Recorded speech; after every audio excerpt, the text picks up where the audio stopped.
are open. Okay. So first of all, thanks for the invitation. And we're thankful to France and to Emmanuel Macron and to G7 leaders for the huge support. Really, we had a very positive summit, and we discussed the situation on the battlefield. What I'm happy, what I wanted to share with everybody, that we spoke about battlefield. We spoke about negotiations with Russians, potential negotiations with Russia. We spoke about middle strikes and long range, the situation with Russian losses, economy, and etc. Good news, first of all, that yes, Putin has to stop this war, and I have unanimity from all the leaders and EU presidents. So we had the unanimity that Russia is not winning, losing a lot of people, and they have to make a deal as quick as possible. And they don't have initiative in their hands. So they really have to recognize that they don't want peace. And it's true, everybody understands that a lot of people around Putin, they push him to the more big mobilization, to doesn't matter how much losses they will have, how many people will die. I mean, they don't think about it, but there is a huge percent of Russian people who understand that they begin to understand that they are not winning this war, and that's why they have to stop this war. Yes, I'm not sure that it's really a human reason, because if you have a lot of losses, you have to stop. No, they didn't have to begin. It's between us. But in any way, better later than never. So that the percent is more than 60% of society of Russians, they want to stop this war. And that's why we need more pressure on Putin. We had real unanimity today in G7 summit. Everybody was on the side of, I think, on the right side. And it's good that we have the same information from our intelligence. So, and then we had some more talks with President Trump, and I hope that we will have more, and not only with President Trump, and also with Chancellor, and we will have with the Prime Minister and President Macron, and with Ursula and Kosovo. So I mean, we continue. Now we continue talk, and after our meeting, I will have some more meetings. So everybody recognized that Russia wants to attack civilian infrastructure. And this is also a new step of understanding, of unanimity of this understanding. This is always was very important for me, that we see the war, I mean, this with open eyes, and we recognize what Russians really what they did on our territory, such brutal things, and what are they doing and why. We see the reasons. So, but long period of time, some of our partners, they've been, I mean, this, balancing, but now everybody is recognizing that Russia doesn't want, Putin doesn't want to stop this war. And I don't know, maybe he really afraid of negotiations because of one of the reasons, that what he will do with 1 million of soldiers who will come back home to Russia, and they will ask why we did it. Right. Or what. Right. So, President Zelensky, you put a lot of things on the table. So that's okay. That's okay. We will now. You didn't tell me how many questions will be. Maybe one. Many. We could keep you all day. Okay. So I'm going to unpack some of the things that you said. The pressure. What exactly is that pressure? Sanctions, more sanctions. What other economic measures? Did you discuss that in detail with President Trump and the others? Now, we will have opportunity to discuss more with President Trump, but we discussed with others more sanctions. Shadow fleet, number one, because our, how we say, long-range sanctions, they work. And now you see the price of oil is decreasing. And it's good that President Trump made with Iran the decision. We see the prices are falling down and but decreasing. In any way, it's good. So Russia will not get additional benefits. Then shadow fleet, not just to stop and to confiscate. This is important, and to work hardly with all of allies together in unity to stop tankers, to stop shadow fleet of Russia. And also the question of, as I said, long range, but it's up to us. It's not to the partners because we don't use their weapon. And now we use only our long range missiles or drones or drone missiles. We have such format also. So it's all about it. We asked also to help more with the banking systems, or with banking system of Russia, and also about military sector of Russia, which also works not only in Russia. Yes, they have some representatives abroad, so we need to close it using sanctions. And also political pressure on Russia. And I think that President Trump can do it, or maybe only him. I don't know, really. We will see what Europeans will do. I mean, this, of course, Europe wants negotiations with coordination with the United States, but we don't know all the tracks. Between us, it doesn't matter. We need useful tracks to stop Putin. Now, I think President Trump can do it, and Europe also will do it. So this is what we see. Got it. Got it. That was quite clear. You have asked President Trump, you had asked President Trump in a letter specifically for more Patriot air defense missiles to protect Ukrainian cities, also because we have seen quite a few attacks lately, including in the monastery just yesterday. So to protect Ukrainian cities from Russian ballistic missile attacks. Did you receive an answer specifically on this?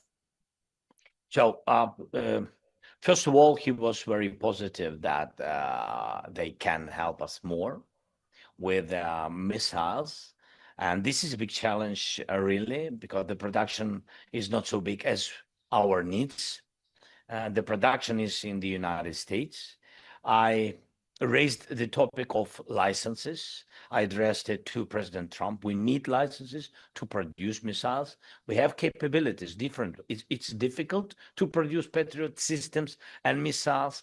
Yes, I know. I had a lot of, believe me, I had a lot of meetings and calls with Raytheon, with this company, with their management CEOs, and etc. I know I'm deeply in this topic, but in any way, we want to increase their production if they will be okay, and if President Trump will support this idea. But now he was positive. In any way, so we need to do this. From European side, we really need for the world try to produce European anti-ballistic system, which has to be strong, and between us, better to be cheaper. Yes, and that than the world names what we have now. But otherwise, we will not have enough. Otherwise, Europe will not have enough. Otherwise, Middle East will not have enough. I don't know about Asia. I don't know their needs, what they want, and etc. But I'm talking about the countries whom I know personally, what I know their needs. So that's why this is important alternative on which we will work. Got it. But so just so I'm clear, so the response, I think everything else you said was important, but the response from President Trump then specifically on this was, you said it was positive, meaning it was a yes. Positive. It was positive. Okay. Yeah, it was positive. Right. Yes, I hope when President Trump is positive, I hope it's yes. Okay. All right. Well, we shall see. Still on President Trump said last year that Ukraine did not have the cards to bring Putin to the table. do you now?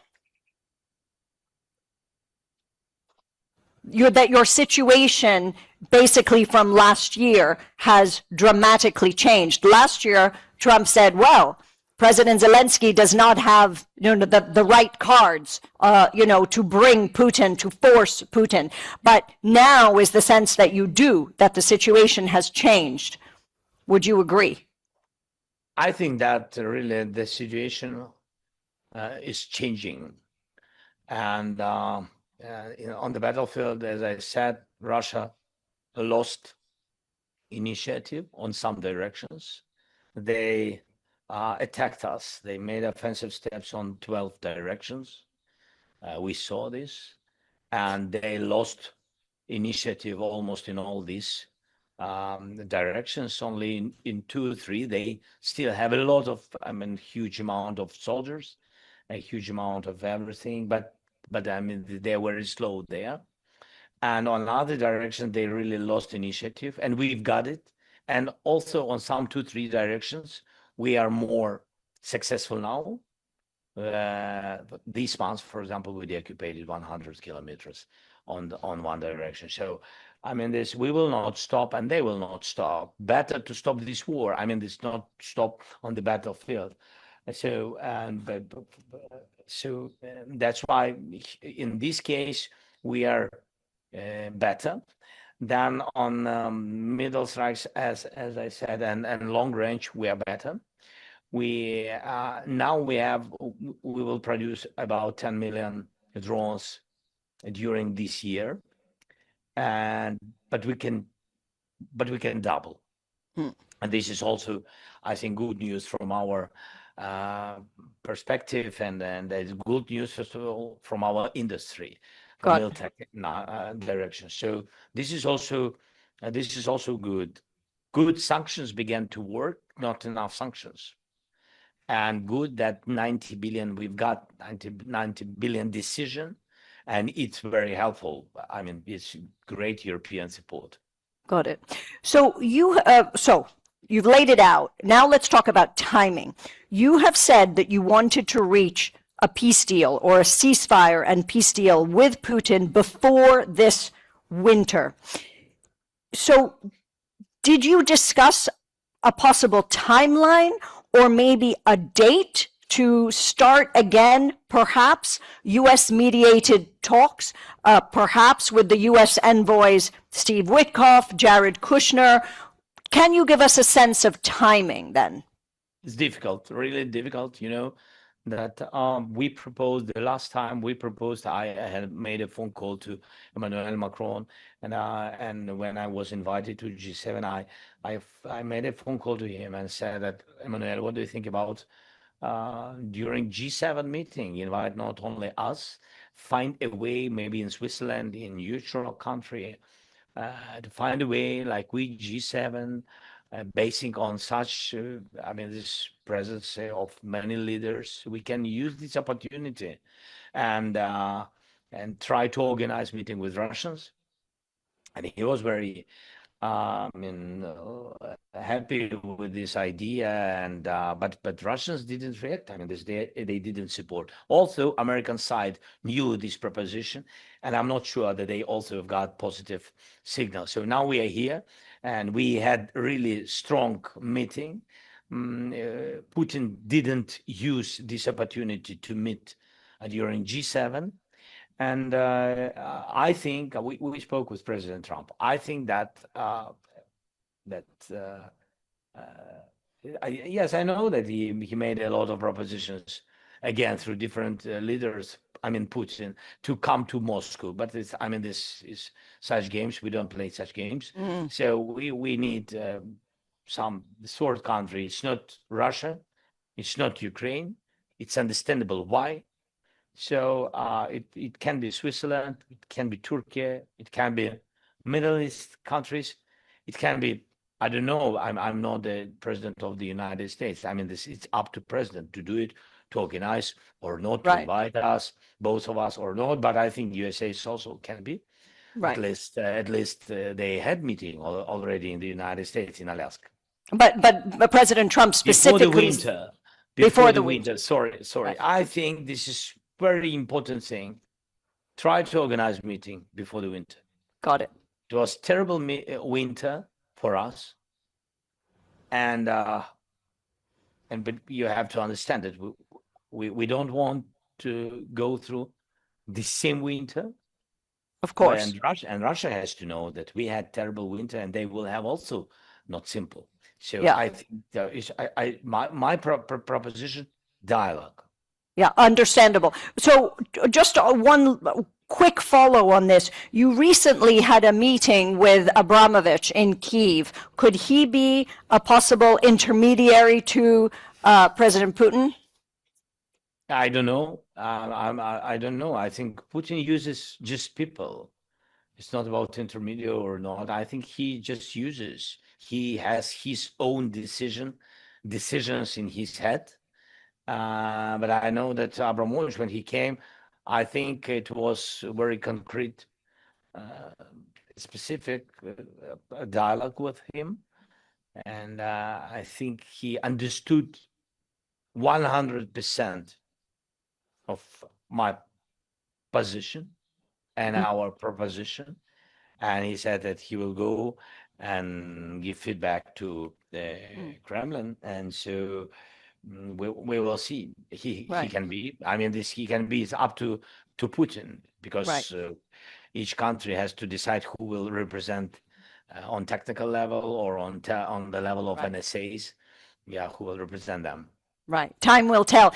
But so just to wrap up on your meeting with President Trump today, how would you describe the change in feeling and in relationship between that very infamous meeting in the Oval Office and now?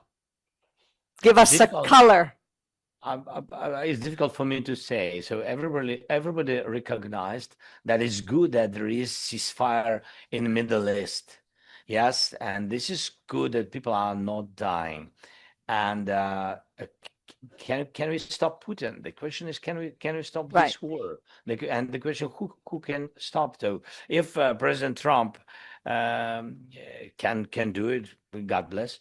So but everybody is recognizing. Again, I think this is the changing of the, maybe not of position, maybe of position, but of understanding that he doesn't want to stop the war. Got it. He has to be under more pressure. He doesn't have, I mean, Putin, he doesn't have any feelings about losses. Can you imagine 35,000 of Russians losses each month, heavy wounded or killed? Right. Can you imagine what's going on? So somebody has to stop him.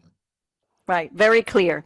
So today you also, I believe, met with the IMF, Kristalina Georgieva, and this is regarding an $8 billion loan that the IMF has granted. They have just released the second tranche, but in order to release more money, they are awaiting important reforms in your parliament, including the many things, but including some taxation on business.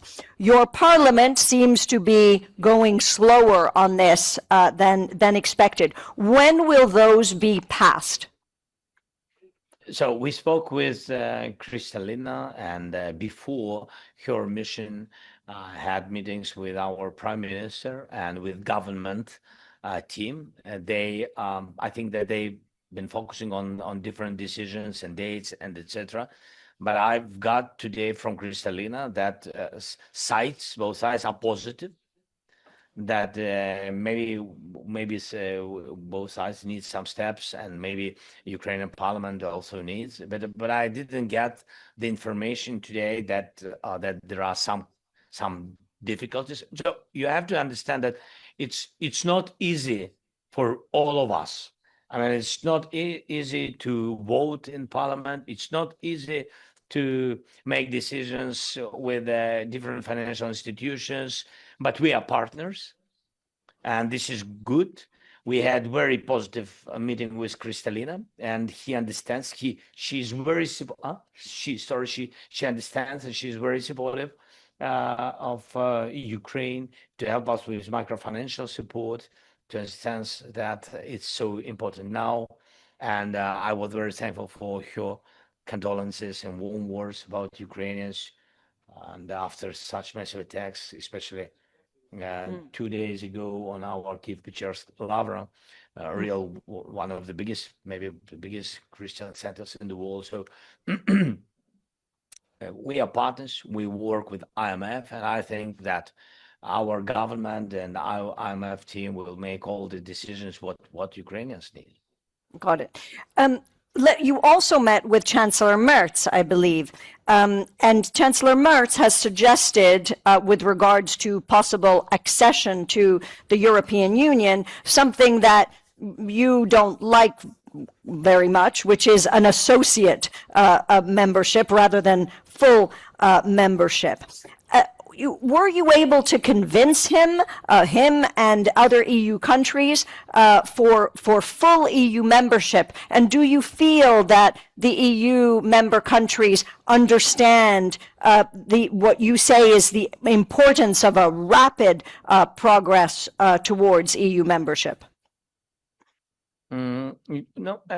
First of all, Friedrich, I'm very thankful to his support. He's on our side. He understands that Ukraine counts on fast track, something like this. I know that not all the leaders love such format, fast track, because they want very understandable, clear steps for everybody. But we are not everybody, with all respect to everybody. We are during the war, and we need more creative steps, fast steps. We need it very much. Otherwise, if to make big pause, I shared it with Chancellor and with all the leaders, if we will make after this war big pause during our way to EU, everything will be like we have with NATO. Russia will find a way how to block Ukraine's way to EU.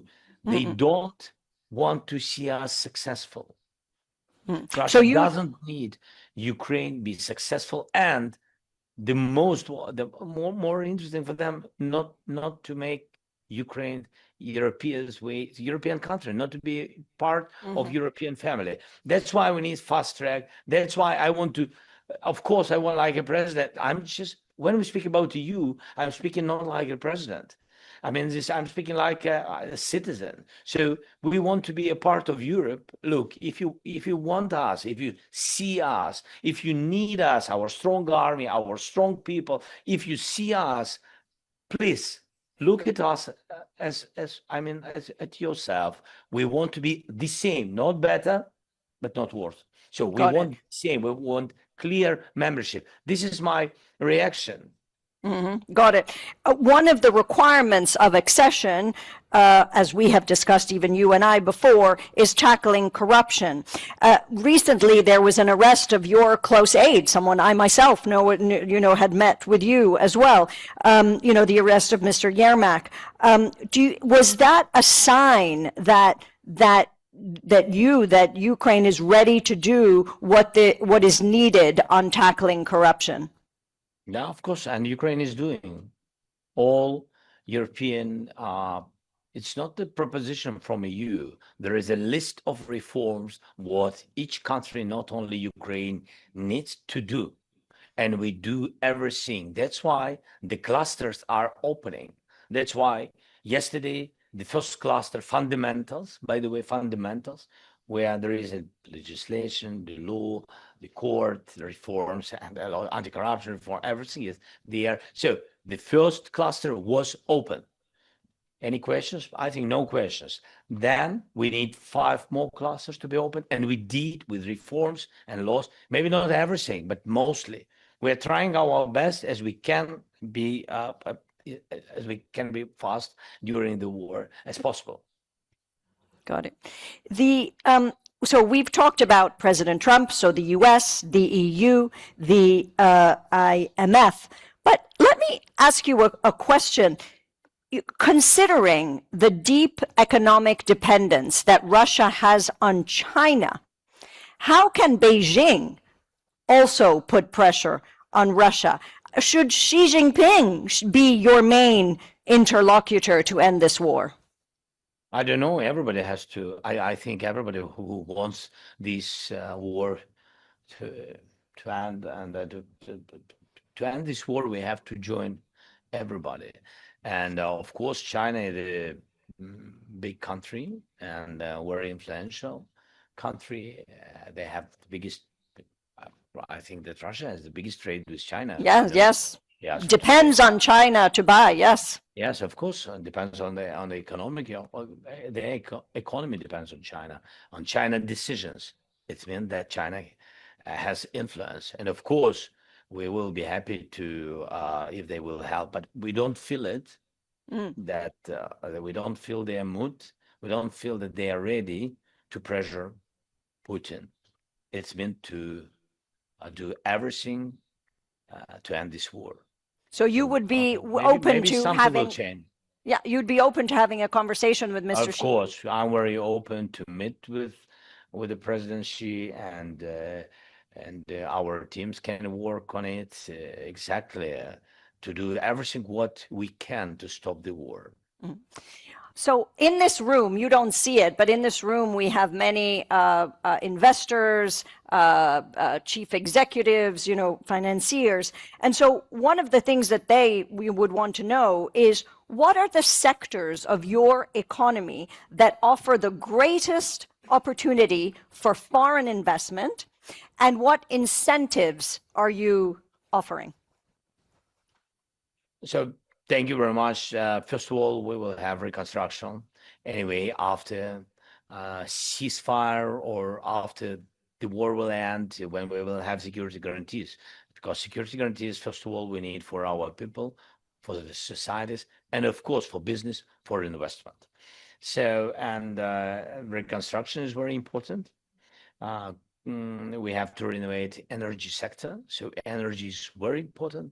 Agriculture, even during the war, this is huge sector of Ukrainian economy, agricultural sector. So you're very welcome. And of course, the new sector, what we've got, what we created and during and increased during this war, it's militech.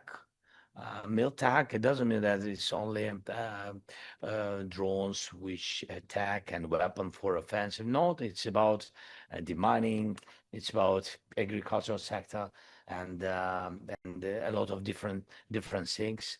So it's like a robotized system. So different things. So this direction very important. We have more than 400, almost around 5 companies. So investors are very welcome. Energy, agricultural, militech, yes, and different other sectors are open. Ukraine is a big country, and it's been the country of big opportunities. Got it. My last question then to you, because last time we met in November, well, we've met since then, but last time we had an interview here at Reuters Next was in November 2023, and you gave me some insight into, President Zelensky, the man, right? And so I have a few quick questions, personal questions for you. Are you ready? Very fast. The last one. Last ones. They're very quick questions. Okay, you ready? The last one few. The last one few. That's right. Okay. Ready? Are you ready? Do you miss being an actor?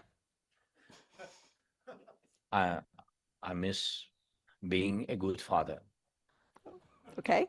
When your children were little, what did you tell them the most?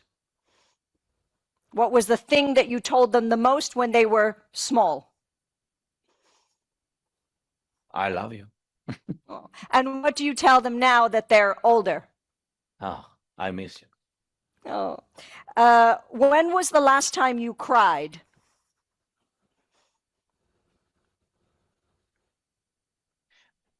I will try to do it after our interview. Okay, when was the last time you laughed? No, I mean this between us. So I'm normal man, and there are a lot of different moments between us almost each day. A lot of losses, on the battlefield and civilians, and there are absolutely crazy attacks on our people. And it's not about, it's very difficult, really, when I give orders. I said about it, I always, it's always difficult for me when I give orders to the mothers and fathers who lost their children.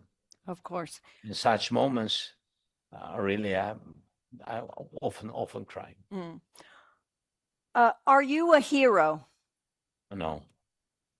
So who is your hero? My hero, my children, my army, our army, and Ukrainian people. So I'm a part, and I'm also Ukrainian, so I'm a part of our nation. But now our nation, I think that our nation is absolutely heroic. Wonderful. On that note, I think we can close. Thank you, President Zelensky. We are so grateful for having you. Thank you. I don't know if you can hear the applause. I hear you. Thank you. Thank you. Thank you very much. Thank you very much. Thank you. Bye-bye. Thank you, Alessandra. Thank you, President Zelensky. Look, we've got 10 minutes before lunch. This is a really good opportunity. Okay. Thank you, guys. Thank you very much. Thank you, Mr. President. Thank you. Thank you so much. Thank you. It was an honor. Thank you. Bye-bye.